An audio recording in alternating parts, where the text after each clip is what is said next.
नमस्कार सांग माने जय जगन्नाथ। आज जेहेतु शुक्रवार चलतु पखाड़ किसी गोटे आइटम बनैबा। तो सर्वप्रथमे मु कड़ई रे किसी सोरिष तेल नहीं गली सोरिष और कंचा लंका पियाज को फुटई टे पियाज को ब्राउन कलर भाजीदेली बेसी भाजबेनी। हेटू शाग पकईदेली आते लुण पकईदेली।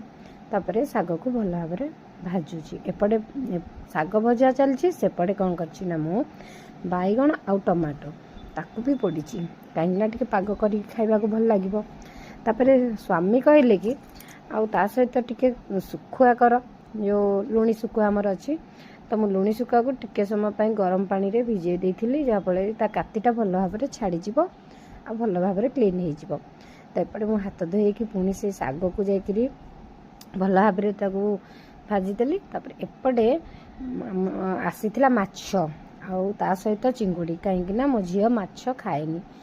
तो से मु चिंगुड़ी आमर किसी रखी मुझे चिंगुड़ी करी आम माछ कर छोट पिला थिले तो एमती हुए ना।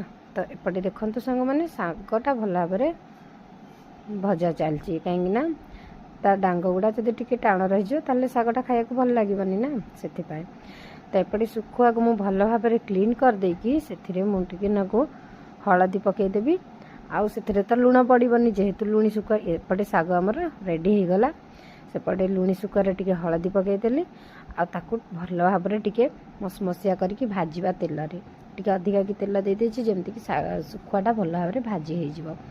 तापर कौन करबा ना से आम टिके बेसर ऐड करदेवा। जदि से बेसर टिके ऐड करदेवा ताले बहुत भल लगे। जो माछ पई मु बेसर बाटी आगुआ रखी देइतिली।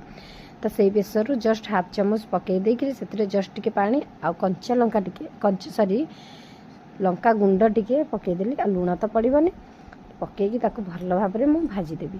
तो होगला आमर सुखुआ रेडी। एबे पखाड़ खायापाई आमर सबू आइटम रेडी हो गला।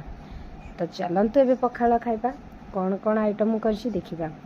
एपटे रहिला भात, एपटे रहिला शाग, एपटे रहिला माछ गोटे पीस मु भाजी देइथिली बेसर देइकरी आउ रहिला सुखुआ तापरे पाग टिके।